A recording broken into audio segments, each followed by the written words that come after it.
People gathered around the enormous machine as if staring at an injured beast, broken, silent, and useless. The factory floor was tense, the air thick with disappointment. That engine wasn't just any engine, it was a custom-built, $2 million core that powered an entire luxury car assembly line. Every minute it sat idle meant thousands of dollars lost, and the workers whispered in fear about what would happen if it wasn't fixed soon. Experts had flown in from different cities, engineers with polished suits and degrees framed in gold, but after hours of trying, they all shook their heads. It was hopeless. The CEO herself, a woman known for her brilliance and strength, stood there with clenched fists. For the first time, her employees saw worry in her eyes. And that's when he appeared, Daniel, a single father, worn boots covered in dust, grease stains on his shirt, and eyes that carried both exhaustion and determination. He hadn't been invited. He was just a simple factory worker, struggling every day to make ends meet for his little daughter, Lily. Rumors had spread that the machine was down, and though he wasn't part of the elite repair team, he quietly asked one of the supervisors if he could just look. The room burst into laughter. "You? Fix this? Do you even know what you're touching?" sneered one of the engineers. But Daniel didn't argue. He simply walked closer, carrying nothing but his old toolbox, its handle wrapped in tape, tools slightly rusty but loved, used, and trusted. The CEO noticed the way the workers' eyes shifted toward him.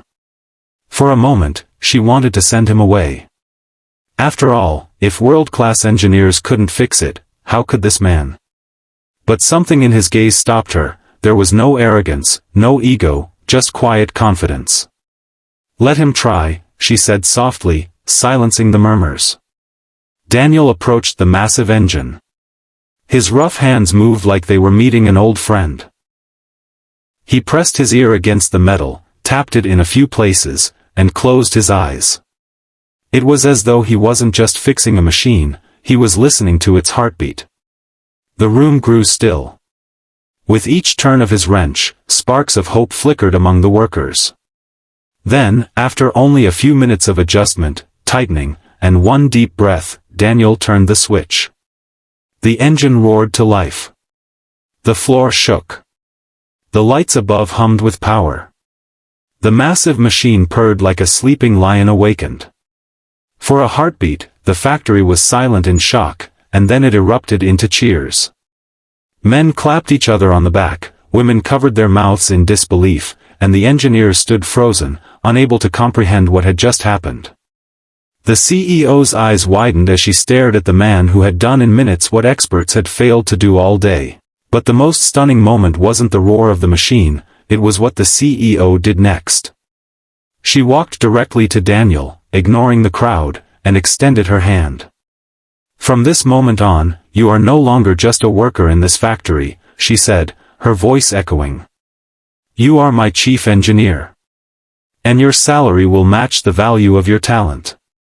Gasps rippled through the workers. Daniel blinked, unable to process her words. His throat tightened, thinking of the bills stacked at home, the nights he skipped meals so Lily could eat, the dreams he had shelved because survival came first. Tears burned his eyes as he whispered, "Thank you. I just did what I could."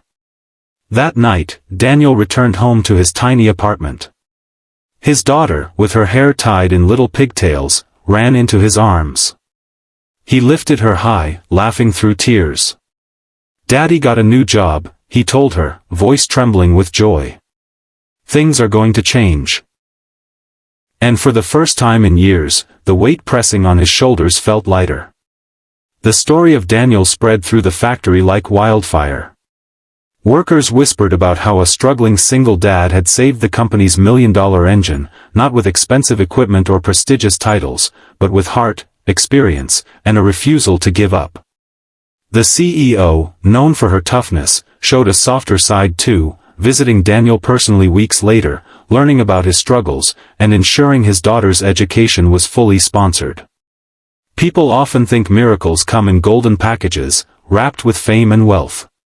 But sometimes, miracles look like a tired man with rough hands and a heart that refuses to quit. Sometimes, heroes wear worn-out boots instead of shiny shoes. And as you're listening to this story right now, ask yourself, how many Daniels do we overlook every day?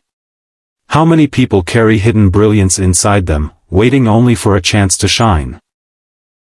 If this story touched you, if it reminded you of the power of persistence, love, and humility, don't forget to like this video, subscribe to the channel, and share it with someone who might need to hear it today.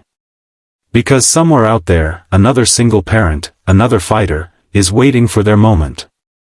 And maybe this story will be the spark that tells them, never give up.